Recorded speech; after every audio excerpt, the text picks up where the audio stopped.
Welcome to Taranaki Foodies with Area 41. The tastiest food show on the Most FM. Hello. Welcome to Taranaki Foodies on the Most FM, the tastiest food show on 100.4 FM. We talk about food, hospitality, gardening, produce in our beautiful Taranaki and about all the people who are involved in all this. We are recording our show live on Facebook group page. Please look for Taranaki Foodies. Join in if you like to peek behind the scenes. I'm Alina Williams, your local foodie selfie taker and the Most FM broadcaster. Our videographers today are Olifoy and Nathan Griffith. Our guest is amazing, talented Flora Abdulina, musician, beautician, and Uzbek cuisine aficionado. Hello, Flora. Kia ora. Hello.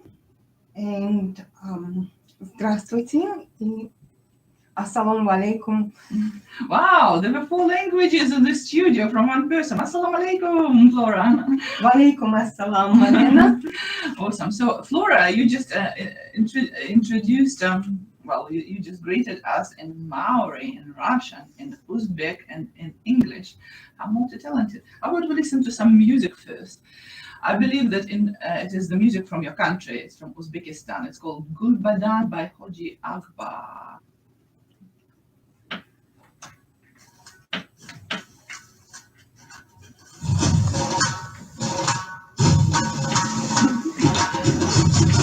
Is that the band that you listen often? Sometimes.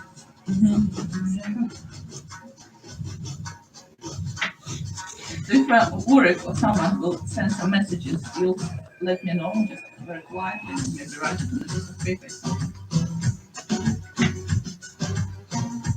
That's very rhythmical, isn't it? It is nice. I can imagine it on a This is a lot of music I like. Yeah. I like the low tones of it. It's really very Uplifting too. yeah.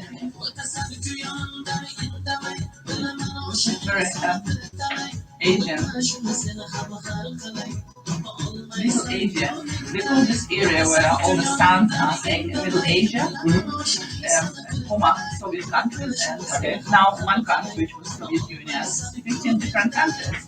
Wow. With all different cultures, with all different costumes, languages, everything. Yeah.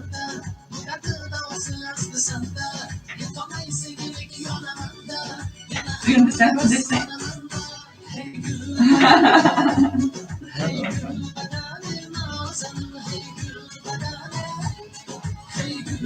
The young men thinking about a beautiful young girlfriend, beautiful young lady.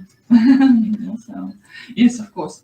If you think all the songs are about love, maybe a lack of it, or maybe sometimes the expression of love, so it wouldn't be wrong to say that every song is about love.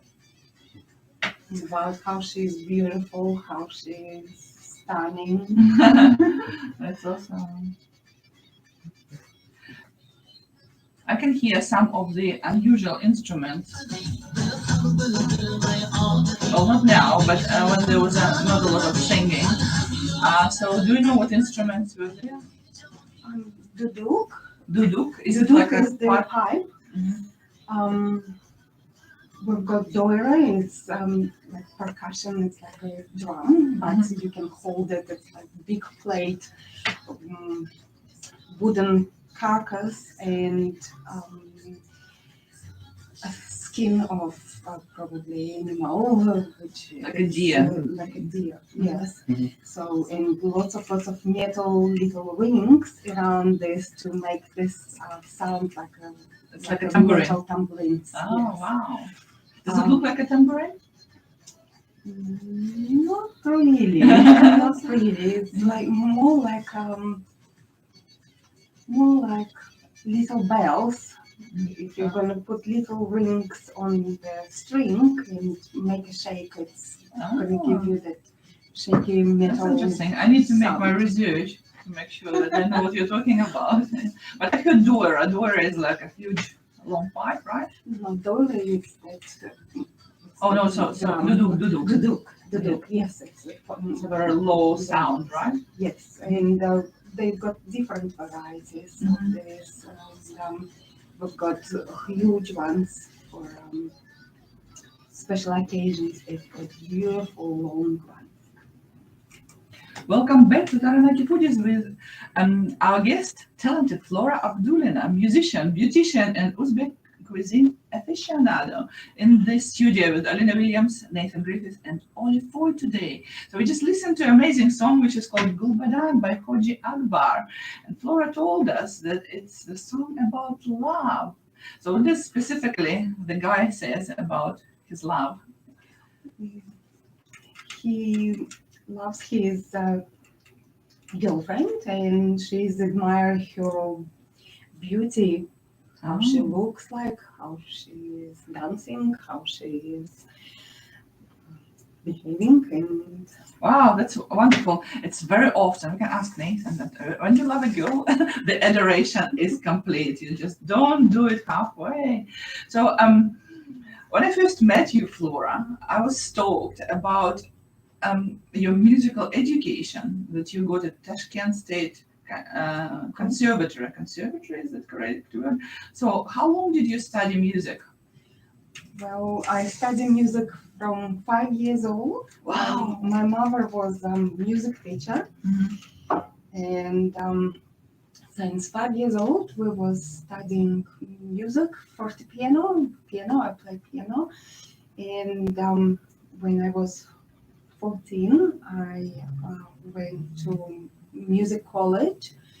We've got professional music college, and I've been a choir conductor. Wow, choir conductor. This is a very specific niche of education and music, isn't it? Choir. Have you ever worked as a choir conductor? Yes, Oh, yes, wow. I was. So how long do you need to study at conservatory to gain the status of a choir conductor? For 5 years. Right. Yes, it's not just a choir conductor. You have to play on the piano. You have to be singing in the choir. You have to be on the stage, singing, performing. So when you were 25, just graduated the conservatory, you already had 20 years of experience in music. Yes. Some people don't acquire the status by the age of 40, but I think it's also an indication of a Soviet way of education. We push our kids from early age. I'm not sure whether it's a good thing or bad thing. Maybe it creates a lot of viewers, but definitely not necessarily create a lot of happy people. So what was your specialty apart from the choirmeister? So did you have any other special subjects? Theory of music, playing the piano. We can teach the music, playing piano, and theory and history of music was quite a lot. Wow. So was it mainly classical music that you played? Classical, traditional, folk music. Quite a variety. Quite a variety. It's quite interesting. Music is a beautiful thing. And then after achieving quite a lot in this area, you became a beautician. How did this come? Completely change of the career, something you've done for 20 years, and you just totally changed your occupation. I guess I just loved the beauty therapy. I just loved cosmetology.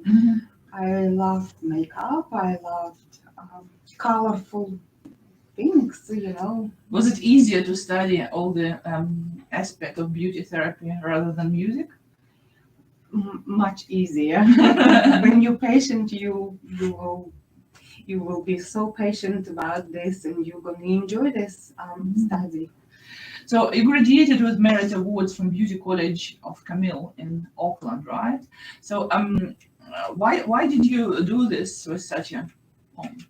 I mean, you could just finish courses for, I don't know, eyebrows and just open a salon and earn lots of money, because sometimes we learn quite a lot and we use only a small part of it.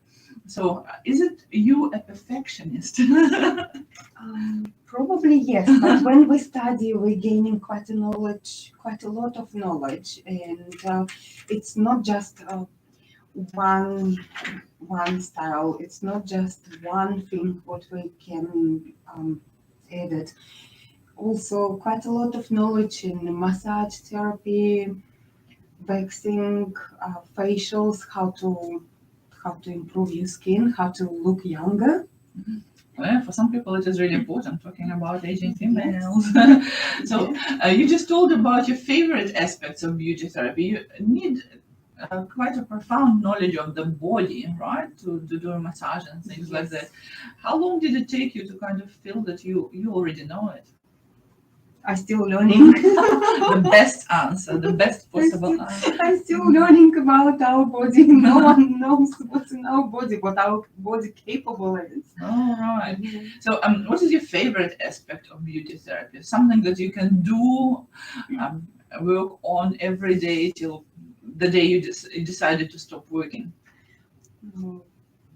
As a woman, I love facials. I love my skin look beautiful. I love to beautify people, and I love working with the body, how we can improve our body and look more attractive. I must admit, you look beautiful. You look stunning with your blue eyes, with your high cheekbones and things like that. So tell me, is the approach to beauty in New Zealand is different to approach to beauty in Uzbekistan? Just a little bit different. In which way? Well, in Uzbekistan, to beautify yourself, we've got special plant growing in the garden. Everyone's growing this. It's called usma. Oh. It's like a henna. So these green leaves we scrunching between our palms and squeezing and making quite a green blue juice, and then we're applying on our eyebrows, on our eyelashes to nourish them, to make them beautiful black, blue black color. Wow, that's an interesting approach. So it's a natural approach to beautify yourself. Obviously, it wouldn't suit the blondes. Obviously, there's not a lot of blondes in Uzbekistan. Could be suitable as long as you're not holding this on your eyebrows for quite a long time. Otherwise, you will end up ridiculously looking. Too black, like a kind of a two black eyebrows. comical perception of a beauty. Yes, but lots of women loves plaiting their hair in thousand little braids. Yes, so one of the folk dances of Uzbekistan is thousands braids, it's called. So it's a girl, quite a young girl, in a traditional outfit, which consists of like a tunic, silk tunic and silk pants and lots of braids. And when she dances, she turns a lot, and all these braids are kind of in the ear. So yes, they look absolutely beautiful, and quite a long hair. It's very, very traditional in Uzbekistan. You will find women with beautiful long hair. They're plaiting them. They still do it nowadays. Still do. So you brought some interesting artifacts today. So I can see on the chair next to you, there is like a velvet and silk creation. Tell us, what is it? What it is? So this is traditional men's robe. This is traditional men's robe, handmade. Wow, handmade, so intricate. I can see some of the golden threads. Golden threads, golden embroidery. We love decorate ourselves. You like bright and shiny. Bright and shiny like a peacock. love to decorate ourselves. Why not? It's our expression who we are. Yeah. And this is really beautiful, but it looks quite heavy. Is it heavy? It is a little bit heavy. Mm-hmm. It's a traditional robe, Sultan robe. Sultan, so it's like a feudal ruler type of thing. Yes. It's still called Sultan robe, although we don't have feudal rulers anymore. Yes. And men's wearing them for occasions, and if you will come as a guest to Uzbekistan, and hospitality will show you as a gift. You might get one of these robes. Wow. Do they use it in everyday life, or is it only as ritual, part of a ritual? No, it's just for special occasions and part of the ritual. Well, we have a very special occasion today. Flora is in the studio, and I suggest one of us, which is Yes. probably the most suitable according to the gender and age. And Nathan can try the robe. Nathan, yeah. can So you if you follow us on Facebook in our group, Taranaki Foodies, you can see how Nathan is going to wear this velvet and silk and golden For example, embroidery robe. Nathan will come in. Yes, and especially knowing that Nathan is like golden color, and he believes that it's a kind of representation of a wealth. And that's how they getting dressed. That's how they getting dressed, and that it should be in our silky, Like a belt. like a belt, silky scarf. It looks beautiful, but it looks quite You heavy. can wear like this, or you can wear just Yeah, well done. It looks like a symbols, the symbol of a symbol sun. of the sun. Sun. Wow, I absolutely love it. Thank you, Nathan. You're This was welcome. absolutely wonderful. Yeah, so I believe that Uzbekistan is quite a warm climate. There is a lot of heat there, and the robe looks very, very heavy.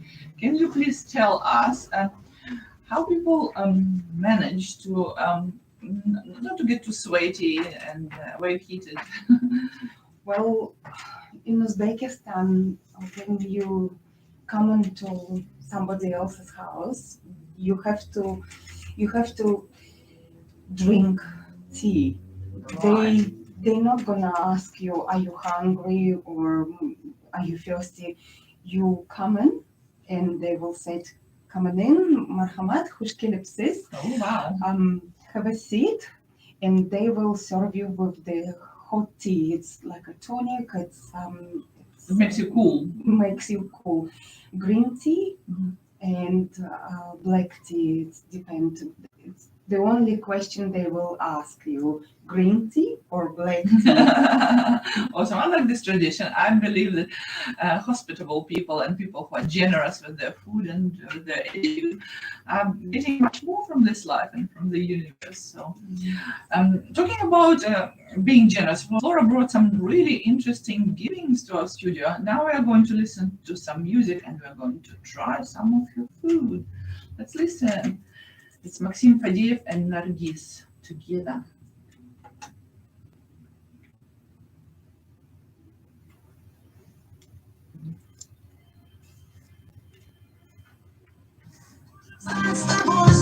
I know this song. This is a very cool song. Guys, you put some for yourself and try it. Oh, you don't have a plate, so I think that Oli will bring. I love this song. This is so cool. Absolutely wonderful. It's about Being in love with someone. the fact that love is not forever. It will evade sooner or later. But the deep penetration of thoughts, of energies and things like that actually are much more than something temporary. Absolutely wonderful. All right. So after the song, I was going to ask you about the recipe for the pilaf, flour, and maybe about some other traditions and some other food, spices, yes. Zara? Spices. Zira.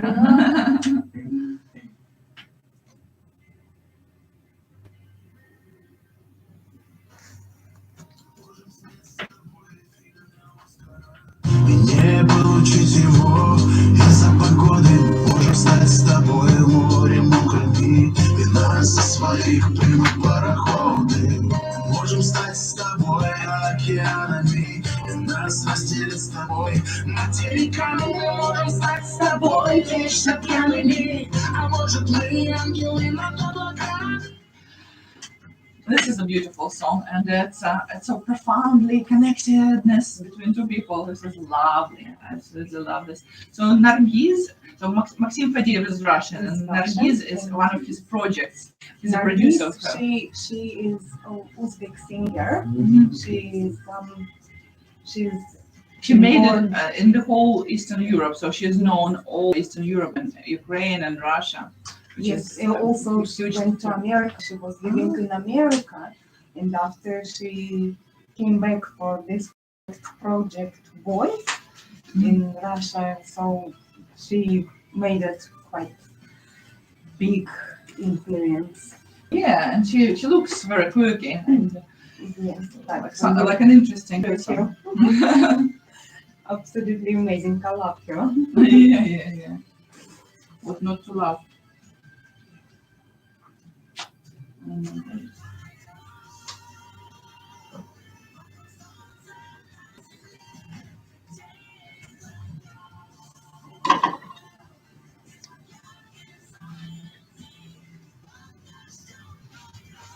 I must admit, I miss work, my co-host, but I manage.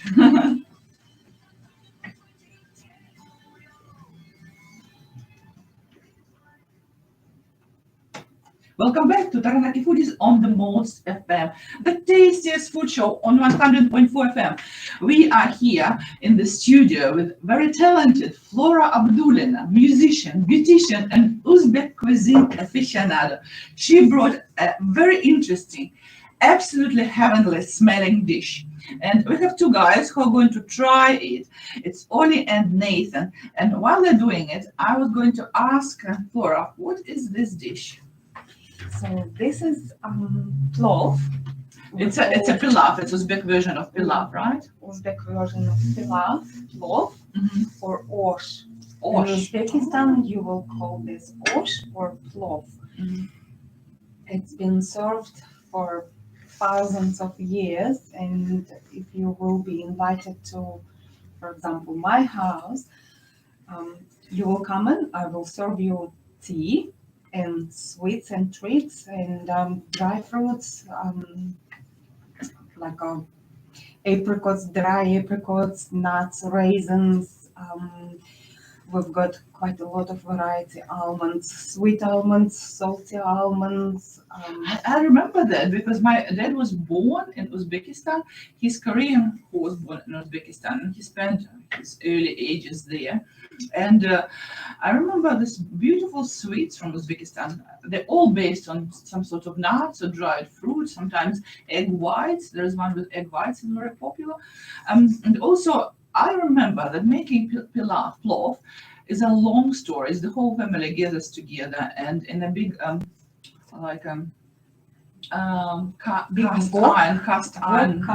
cast iron wok. They were cooking it for quite a long. So first of all, they melted the fat from the lamb. Melted fat from the lamb or beef. Okay. You can have quite a lot of variety of plov made out of beef, made out of lamb, made out of chicken. Oh, even chicken. Even chicken, yes. And And I remember that it was done for like hours. Maybe I was a child and perception of the time was wrong then. Is that true?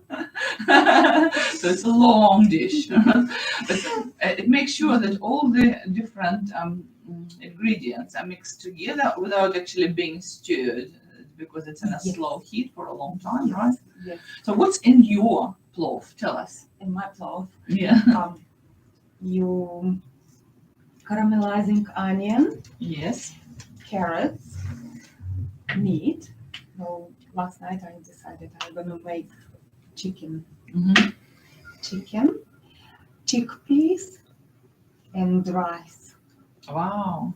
And how long did you cook it for? for about 2 hours. Wow. I'm glad that you decided to do it in advance because otherwise it wouldn't be enough maybe time for today. It would have been until tonight. I also noticed that you brought some sweets, which is dried fruits and nuts, and they're in a beautiful like vases, little containers dishes, here that have the traditional dark blue, white, and the golden pattern on it. Tell us about it. Yes. So in Uzbekistan grows lots of cotton. Yes, it's a cotton area of the Cotton world. area of the world. So I think Uzbekistan on number 8 Producer. producing in the world cotton. Oh, right. number It's a 8. special Yes. closeness to the equator and dry climate. Yes, dry climate. We got about 7-8 months of warm weather. Wow, that's too much, but good enough for cotton. Yeah. It was good enough for cotton. So, is that a cotton flower as a part of a pattern of the? It's the cotton flower. You come into Uzbekistan, you will find everywhere on the teapots, on the dishes, everywhere. Even women dresses, you will find cotton flowers. It reminds me of some patterns in these beautiful palaces in Arab Emirates. There are some of them floral, and some of them are kind of intermittent with some geometrical figures. Is there any connection between Arabic culture and some of it is actually Asian, because it reminds me of a little bit of a lotus and leaves and things like that. So there is an Arabic culture from the Middle East, there is Asia, and it's all represented in your culture. How does that happen? Well, we on the Great Silk Road had more than thousands of years history. Yeah. So it's been lots of caravans who was coming from Europe to Asia and from Asia to China. So it's called Great Silk Road. Oh, so you were part of the Great Silk Road, you were part of the trade, and that's why a lot of cultural things intermittent, because pilaf exists in many cultures, right? Yes.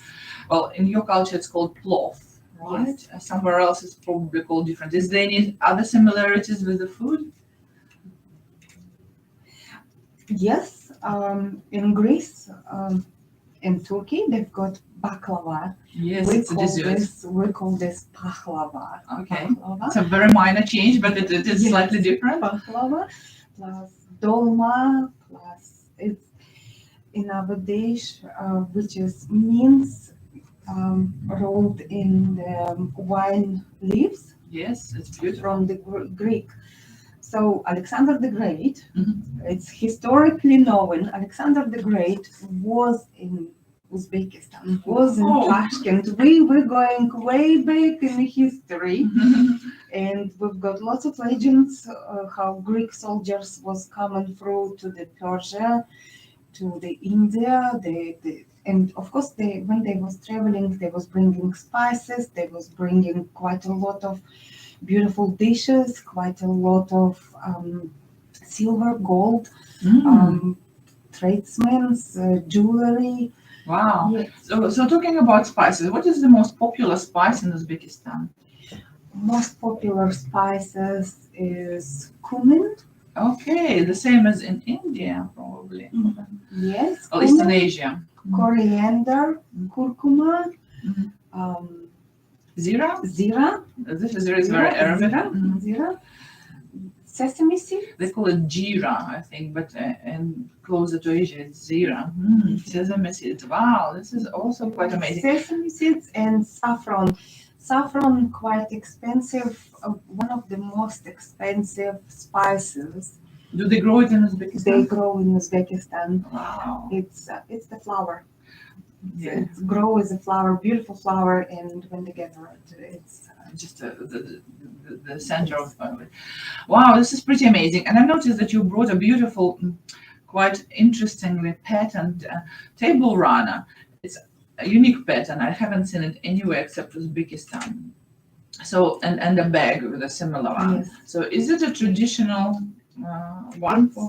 It's a traditional silk. Yes. In Uzbekistan, we've got quite a lot of silk, making silks, and so it came People from still wear it. China. Oh. Yes, people wearing silk because it's too hot, and natural silk keeps your body cool down. Oh, right. So it's the kind of cold, gives you the cold effect. Yeah, so instead of actually opening up and wearing no clothes or very little clothes, they cover their body and make it cool by wearing this natural material. This is pretty amazing. So I'm going to give the microphone to the guides and listen to what they're going to say about the food they tried. How about Oliver will go first? Oli, our videographer.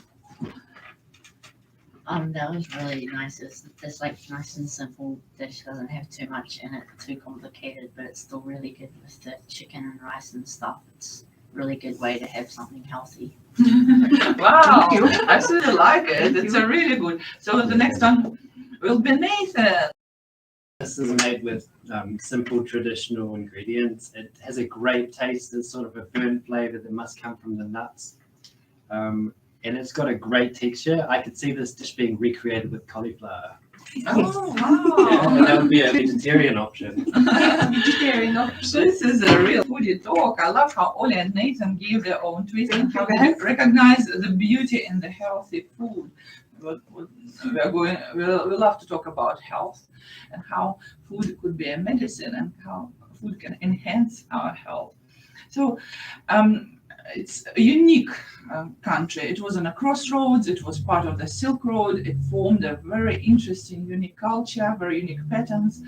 Musical instruments are unusual, costumes, and all sorts of other things. It's quite amazing. And I heard that food-wise, there was a phenomenon of chaikhana. Chaikhana is the tea houses. Yeah, and only males were allowed to use it. Is that true? Yes, yes. Males. Why? Because the woman always on the kitchen, on the backyard. This is untrue now, but obviously it was true then. And I suggest we will listen to the song called Music Chaikhana, which means music tea house by Yalla.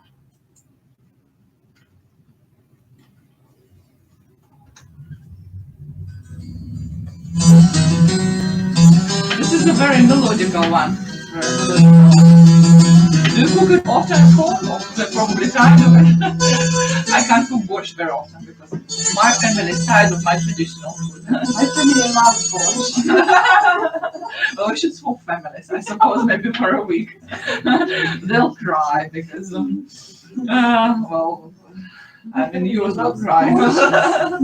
Loves clothes. Loves the rice. Oh, right, okay. I think it's very important. Well, food was an important part of self-identity, and also for us, it was important part of surviving. Because if you don't know how to cook very often, you'll probably die. Especially in the days of big famines. We had several in the history of our nations, and people normally don't like to talk about it because it's very gruesome and very horrible. But it still happened. People learn to cook from something that is non-poisonous. So my kind of definition of edible is several stages. One stage is if it's not poisonous, it's probably edible.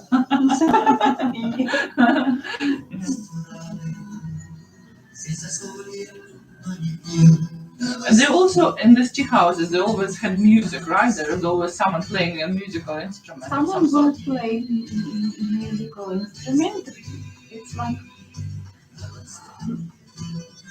for example, you're walking on the street, you're going to the work or market.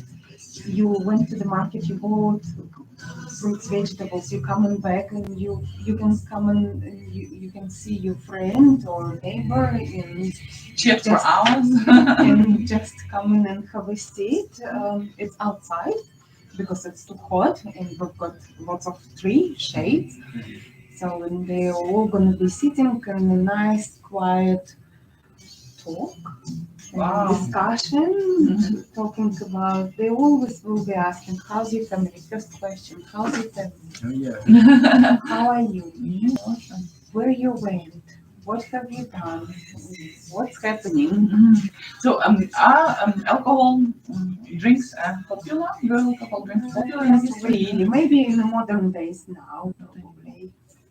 Right, so after the song, we are going to wrap it up, saying thank yous because our time is gone. Wouldn't you believe that you were talking for 40 minutes? It went rather fast, isn't it? Yeah, our next show, please listen to it. Don't switch off the station. It's called The Exhuming Hour, and it is by young Dylan Vines. So So please listen. He's a very interesting young musician who loves his heavy metal rock.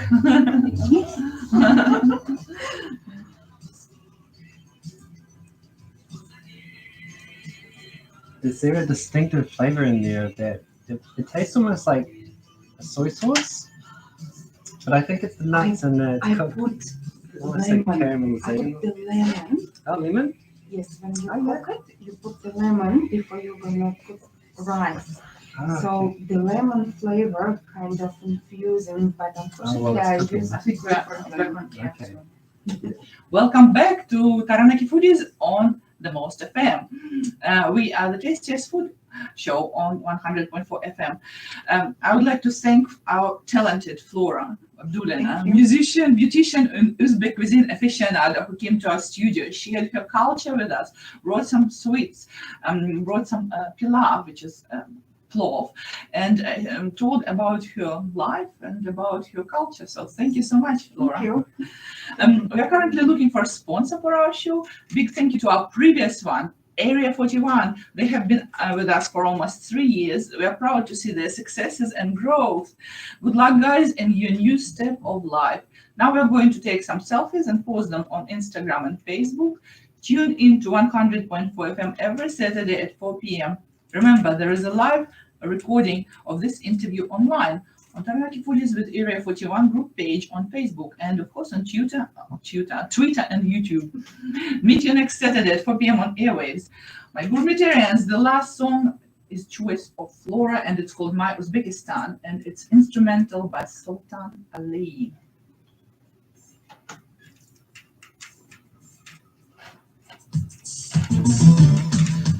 Right, we are on air officially.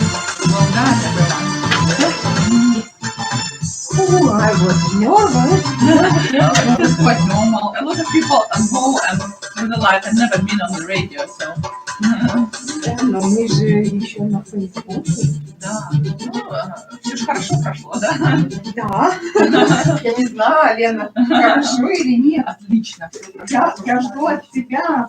Да, отлично все прошло. Ты что, не чувствуешь? Приятное такое ощущение.